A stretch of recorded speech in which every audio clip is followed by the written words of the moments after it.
ഇന്നേ ഒരു chicken recipe ആട്ടോ, ചിക്കൻ തോരൻ. അപ്പോൾ ആരെങ്കിലും ഉണ്ടാക്കിയവരുണ്ടെങ്കിൽ കമൻറ്റ് ചെയ്യുക. ഞാൻ ഉണ്ടാക്കിയെന്നതിന് വേറെ മോഡൽ ഉണ്ടെങ്കിൽ അതും എനിക്ക് പറഞ്ഞു തരിക.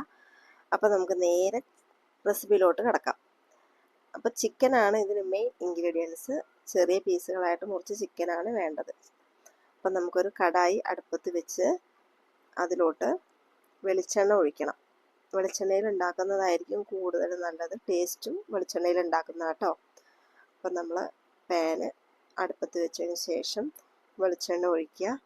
വെളിച്ചെണ്ണ ഒഴിച്ച് എണ്ണ ഒന്ന് ചൂടായി വരുമ്പോൾ നമ്മൾ തീ ഫ്ലെയിം കുറച്ചിടണം കേട്ടോ. കൂട്ടിയിടൊന്നും വേണ്ട, പെട്ടെന്നെല്ലാം കരിഞ്ഞു പോകും നമ്മൾ ഫ്രൈ ചെയ്യുന്ന സാധനങ്ങളൊക്കെ. അപ്പോൾ അതിലോട്ട് എണ്ണ ചൂടായതിന് ശേഷം കടുക് പൊട്ടിക്കുക കേട്ടോ.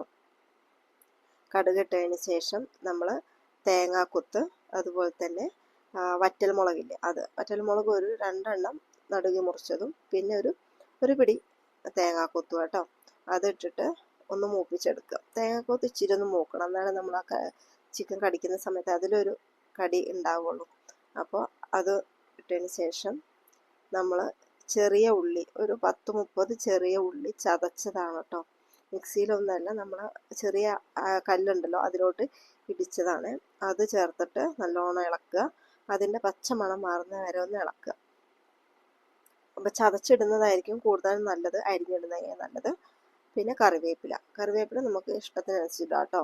കൂടുതൽ ഇടാമെന്നുള്ളവർക്ക് ഇടാം. പിന്നെ അതിലൊരു 2 പച്ചമുളക് ചെറുതായി നുറുക്കിയത് ഇടാം. പിന്നെ ഇഞ്ചി വെളുത്തുള്ളി പേസ്റ്റ്, അത് ഞാനൊരു 2 സ്പൂണിൻ്റെ അടുത്ത് ഇട്ടിട്ടുണ്ട് കേട്ടോ. അത് ഇട്ടിട്ട് നല്ലോണം വഴറ്റുക. ഇഞ്ചി വെളുത്തുള്ളിയുടെ പച്ചമണമൊക്കെ നല്ലോണം പോകണം. ഇഞ്ചി വെളുത്തുള്ളി ഇട്ടാൽ തന്നെ നമുക്ക് ആ സ്മെല്ലിങ്ങനെ വരും. അപ്പം അത് നല്ലോണം ഇളക്കി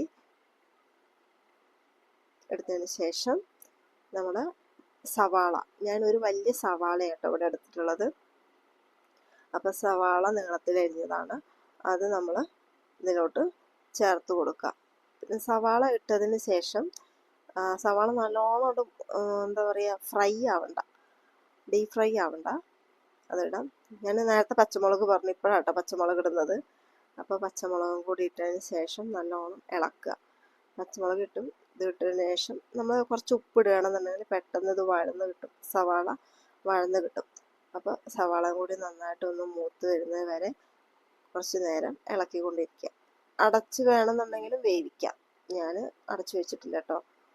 പിന്നെ അതിലോട്ട് നമ്മളൊരു 1/2 സ്പൂണ് മഞ്ഞൾപ്പൊടി, അതുപോലെ തന്നെ മുളക് പൊടി ഞാനിവിടെ ഒരു 2 സ്പൂണിൻ്റെ അടുത്ത് ഇടുന്നുണ്ട്. കാശ്മീരി മുളക് പൊടി ഉണ്ടെന്നുണ്ടെങ്കിൽ അത് 2 കൂടി മിക്സായ രീതിയിലാണ് ഇടേണ്ടത്. പിന്നെ ഞാൻ ഇടുന്നത് മല്ലിപ്പൊടി അതുപോലെ തന്നെ 2 സ്പൂണാണ് ഇടുന്നത്.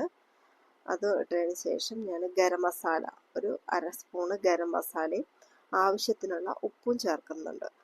അപ്പോൾ ചിക്കൻ ചേർത്തതിന് ശേഷം വേണമെങ്കിൽ ഉപ്പ് ചേർത്താൽ മതി. ഞാനിപ്പോൾ ഈ മസാലയോട്ടുള്ള ഉപ്പ് മാത്രമാണ് കേട്ടോ ചേർക്കുന്നത്. അപ്പോൾ ഈ പൊടികളും ഇതെല്ലാം ഒന്ന് അതിൻ്റെ പച്ചമണം മാറുന്ന വരെ നല്ലോണം ഇളക്കുക. കാശ്മീരി മുളകാണെങ്കിൽ ഇച്ചിരി കളർ ഉണ്ടായിരിക്കും എന്നേ ഉള്ളൂ കേട്ടോ. ടേസ്റ്റ് എല്ലാം സെയിം ആയിരിക്കും, ഇച്ചിരി കളർ കൂടുതൽ കാശ്മീരി ഇടുമ്പോൾ കളർ ഉണ്ടാവുന്നുള്ളൂ. അപ്പോൾ നമ്മൾ ചിക്കൻ കറി ഉണ്ടാക്കുന്ന അത്ര വലിയ പണിയല്ല തോന്നുന്നത് എനിക്ക്. അപ്പോൾ ഇതായിരിക്കും സിമ്പിൾ. പിന്നെ നമ്മൾ കഴുകി വൃത്തിയാക്കിയ ചിക്കൻ, ചെറുതായിട്ട് മുറുക്കിയ ചിക്കനാട്ടോ, ആ ചിക്കനും അതിലോട്ട് ആഡ് ചെയ്തിട്ട് നല്ലോണം ഇളക്കുക.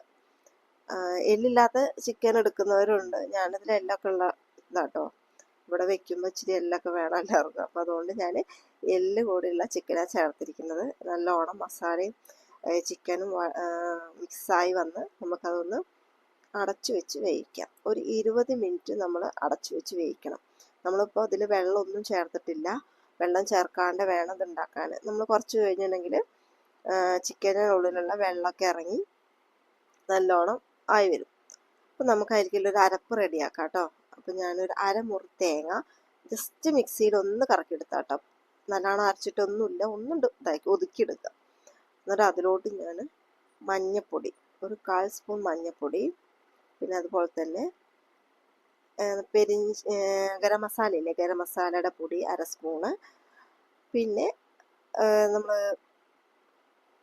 വലിയ ജീരകത്തിനില്ല, പെരിഞ്ജീരകം, അതിൻ്റെ പൊടി അതൊരു 1/4 സ്പൂണ്, അതും ചേർത്തിട്ട് നല്ലോണം മിക്സ് ചെയ്യാം. കൈ വെച്ചിട്ടുണ്ട് നല്ലോണം മിക്സ് ചെയ്യാം. മിക്സ് ചെയ്ത് മുളക് പൊടി ചേർക്കണം കേട്ടോ, ഞാൻ മറന്ന് പറയാൻ. മുളക് പൊടി ചേർക്കണം, 1 സ്പൂൺ ചേർത്താൽ മതി, കാരണം നമ്മൾ ചിക്കനിൽ മസാലയൊക്കെ പരട്ടി വെച്ചതാണല്ലോ. അപ്പോൾ ഇത്രയും ചേർത്തിട്ട് നമ്മൾ നല്ലോണം കൈ വെച്ചിട്ട് തിരുമ്മിയെടുക്കുക. അരയ്ക്കുന്നതിന് പകരം നമ്മൾ ചമ്മന്തിക്കൊക്കെ ഉള്ളതുപോലെ തന്നെ ഒന്ന് തിരുമ്പി എടുത്തതിന് ശേഷം അത് മാറ്റി വയ്ക്കുക. ഇനി നമ്മൾ ചിക്കൻ എന്തായി നോക്കാം കേട്ടോ. കണ്ടോ, നമ്മൾ വെള്ളം ഒട്ടും ഒഴിച്ചിട്ടില്ല കേട്ടോ, എന്നാലും പക്ഷേ ഇതിൽ വെള്ളത്തിൻ്റെ അംശം കണ്ടോ. അപ്പോൾ ആ വെള്ളത്തിൽ കിടന്ന് ചിക്കൻ നല്ലോണം വെന്തുണ്ട്. ഞാൻ ജസ്റ്റ് ഇങ്ങനെ ഉടച്ചു നോക്കുന്നുണ്ട് വെന്തോന്ന് കേട്ടോ. അപ്പോൾ ഈ വെന്ത ചിക്കനിലോട്ട് നമ്മൾ കൂട്ടി വെച്ച അരപ്പുണ്ടല്ലോ തേങ്ങയുടെ, അത് ചേർക്കുക.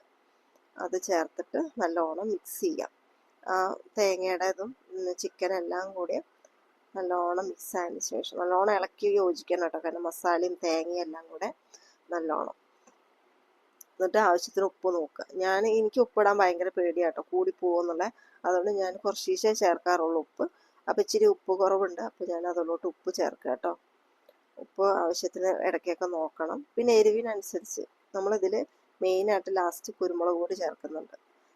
കുരുമുളക് പൊടി ലാസ്റ്റേ ചേർക്കാവൂ. കുരുമുളക് പൊടി ചേർത്തിട്ട് ഞാനൊരു 1.5 സ്പൂണോളം അടുത്ത് ഞാൻ കുരുമുളക് പൊടി ചേർത്തിട്ടുണ്ട്. പിന്നെ ഒരു 2-3 അല്ലി തണ്ട് നമ്മുടെ കറിവേപ്പിലയും കൂടി ചേർത്ത് വാങ്ങിച്ചു. പിന്നെ അച്ഛന് കഴിക്കാൻ കൊടുക്കാം കേട്ടോ. നെയ്ച്ചോറ് ഉണ്ടാക്കിയിട്ടുണ്ടായിരുന്നു, നെയ്ച്ചോറിൻ്റെ കൂടെയാണ് ഇതിൻ്റെ തോരൻ ഉണ്ടാക്കിയത്, ചിക്കൻ തോരൻ. അച്ഛന് കൊടുത്തു, അച്ഛന് ഇഷ്ടമായി, നന്നായിട്ടുണ്ട് പറഞ്ഞു. അച്ഛൻ ഇത് കഴിച്ചിട്ടില്ല, ആദ്യമായിട്ടാണ് കഴിക്കുന്നത് പറഞ്ഞു.